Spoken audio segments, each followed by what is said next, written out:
మీరు వీపీ అని చెప్పేసి మాట్లాడుతూ ఉంటారు కదా, వీపీ అనడం ఏంటిది? విజయప్రసాద్ రెడ్డి గారి షార్ట్ ఫామ్, ఆయన పేరు అది. వీపీ అనడం ఎంతవరకు కరెక్ట్ మరి?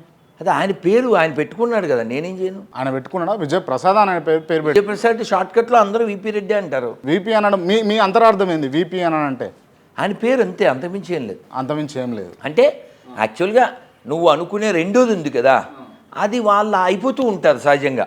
ఎలా అంటే వాళ్ళ మోసకారితనం చేత. మోసం ఏమున్నది? మోసం ఏం చేశారు? ఇక ఇప్పుడు సరే ఇప్పుడు నువ్వు జర్నలిస్ట్వి, జర్నలిజం చేస్తున్నావు, ఓకే. వాళ్ళు ఏమనుకుంటున్నారు? వాళ్ళు పాస్టర్లు. వాళ్ళు భావించేది ఎప్పుడైనా చూడు, నువ్వు ఎప్పుడైనా చూడు. నువ్వు కూడా మొన్న ఇంటర్వ్యూలో అతని పేరు కిరణ్ పాల్ని అడిగినప్పుడు నువ్వేమన్నావు? కన్యకి గర్భం వస్తుందా అని అడిగావు. అవును. అడిగితే మరి కన్యాసుతాయ నమః ఎందుకుంది అని అడుగుతాను. అవును.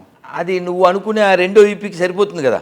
యాక్చువల్ నువ్వు అడిగిన దేనికి క్వశ్చన్ అడిగావు, అది ప్రాక్టికల్గా బయలాజికల్గా అది సాధ్యమా అని అడిగావు.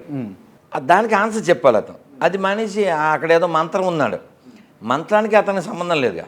ఓకే. మళ్ళీ అతను దీని నుంచి ఎరువు తెచ్చుకుంటాడు, దాన్ని మళ్ళీ రిజెక్ట్ చేస్తుంటాడు. సో అందువల్ల నువ్వు చెప్పిన రెండో భావానికి సరిపోతారు. అది ఒక్కడికే కాదు, వీళ్ళందరికీ అప్లికబుల్.